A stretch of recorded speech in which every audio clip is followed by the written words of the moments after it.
కువైట్లో 2023 నుండి వ్యక్తిగత ఫైనాన్సింగ్ మందగించిన తర్వాత మారుతున్న మార్కెటింగ్ పరిస్థితులు మరియు క్రెడిట్ వృద్ధిని ప్రేరేపించే ప్రయత్నాలను ప్రతిబింబిస్తూ కువైట్లోని ప్రధాన బ్యాంకులు కువైట్ కాని నివాసితులకు మరింత సరళమైన క్రెడిట్ విధానం వైపు గతంలో కఠినమైన రుణ విధానం నుండి వైదొలుగుతున్నాయి. బ్యాంకులు క్రెడిట్ మరియు పరిమితులు మరియు అర్హత ప్రమాణాలను సర్దుబాటు చేయడం ద్వారా విస్తృత శ్రేణి నివాసితులకు, ముఖ్యంగా అధిక అర్హత కలిగిన నిపుణులకు తలుపులు తెరవడం ప్రారంభించాయని వర్గాలు తెలిపాయి.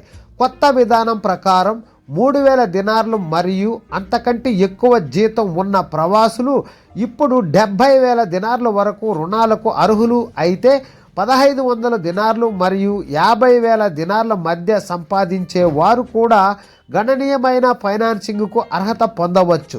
సెంట్రల్ బ్యాంక్ ఆఫ్ కువైట్ నిబంధనల ప్రకారం నెలవారీ వాయిదాలు వారి ఆదాయంలో 40% మించకుండా ఉంటే 600 దినార్ల నుండి ప్రారంభమయ్యే జీతం ఉన్న నివాసితులు కూడా ఇప్పుడు 1,500 దినార్లు వరకు రుణాలను పొందవచ్చు.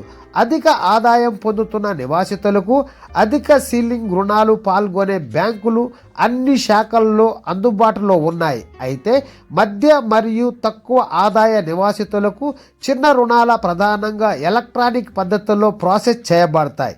ఈ మరింత బహిరంగ రుణ విధానం ఉన్నప్పటికీ బ్యాంకులు డిఫాల్ట్స్ ప్రమాదాన్ని తగ్గించడానికి సాంప్రదాయం రక్షణ చర్యలను నిర్వహిస్తాయి. ఉద్యోగ స్థిరత్వాన్ని ధృవీకరించడం, ఆర్థికంగా ప్రసిద్ధి చెందిన కంపెనీలతో ఉపాధిని నిర్ధారించడం మరియు జీతాలు మాత్రపు కాగితపు ఉద్యోగాలు కంటే వాస్తవ ఉపాధిని ప్రతిబింబిస్తాయని నిర్ధారించడంలో వీటిలో ఉన్నాయి. పెరుగుతున్న పోటీకి వ్యూహాత్మకంగా ప్రతిస్పందనగా ఈ విధాన మార్పును సూచిస్తున్నారు.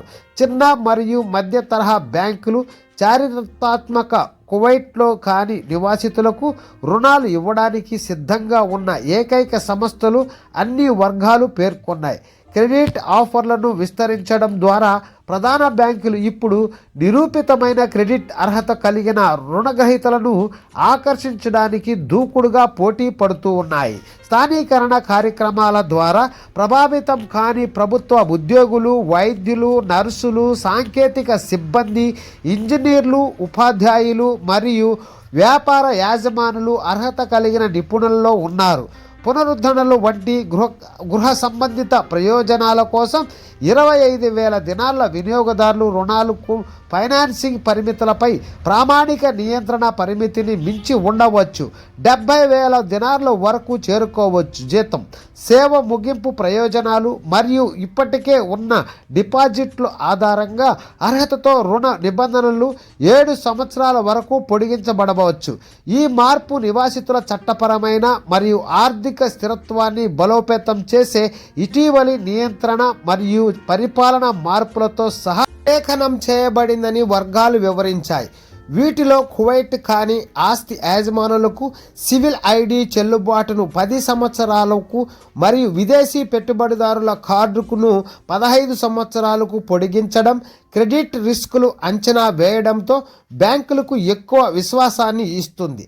ఖచ్చితత్వం నుండి వశ్యతకు మారడం అనేది అధిక అర్హత కలిగిన మరియు ఆర్థికంగా స్థిరంగా ఉన్న కువైట్ కాని నివాసితులలో డిఫాల్ట్ ప్రమాదాన్ని తగ్గించేటప్పుడు క్రెడిట్ వృద్ధిని ప్రేరేపించడానికి ఉద్దేశపూర్వక వ్యూహాన్ని ప్రతిబింబిస్తుంది అన్ని వర్గాలు తెలిపాయి. బ్యాంకింగ్ రంగంలో స్థిరమైన వృద్ధిని నిర్ధారించడానికి పోటీ ఒత్తిళ్లు మరియు నియంత్రణ అవసరాల ద్వారా బ్యాంకులు రుణ దిశలు రూపొందించబడుతున్నాయని వారు జోడించారు. కొత్త పాలసీ కింద కీలక రుణ మార్గదర్శకాలు ఉన్నాయి. ఇక్కడ చూడండి. కేడీలు అనగా 3,000 దినార్లు మరియు అంతకంటే ఎక్కువ జీతాలు గరిష్ట రుణ పరిమితులకు అర్హత పొందుతాయి. అలాగే 1,500 దినార్ల నుండి ప్రారంభమయ్యే జీతాలు 50,000 దినార్ల వరకు రుణాలను అనుమతిస్తాయి. 600 దినాల నుండి ప్రారంభమయ్యే జీతాలకు 15,000 దినార్ల వరకు రుణాలను అనుమతిస్తాయి. నెలవారీ వాయిదాల రుణాల గ్రహీత జీతంలో వచ్చి 40% మించకూడదు. రుణగ్రహీతులు ఆర్థికంగా పేరునున్న కంపెనీలతో స్థిరమైన ఉద్యోగాన్ని కలిగి ఉండాలి. జీతాలు నామమాత్రము లేదా కాగితపు స్థానాలను కాకుండా నిజమైన ఉపాధిని ప్రతిబింబించాలి.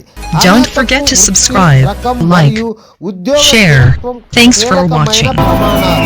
ఈ ప్రధాన విధానం సర్దుబాటు కువైట్ బ్యాంకింగ్ రంగంలో ఒక కొత్త దశను సూచిస్తుంది. పోటీతత్వం, రిస్క్ స్పృహ కలిగిన రుణాలను నొక్కి చెబుతూనే కువైట్ కాని నివాసితులకు క్రెడిట్ను ఎక్కువగా అందిస్తోంది. Don't forget to subscribe, like, share. Thanks for watching.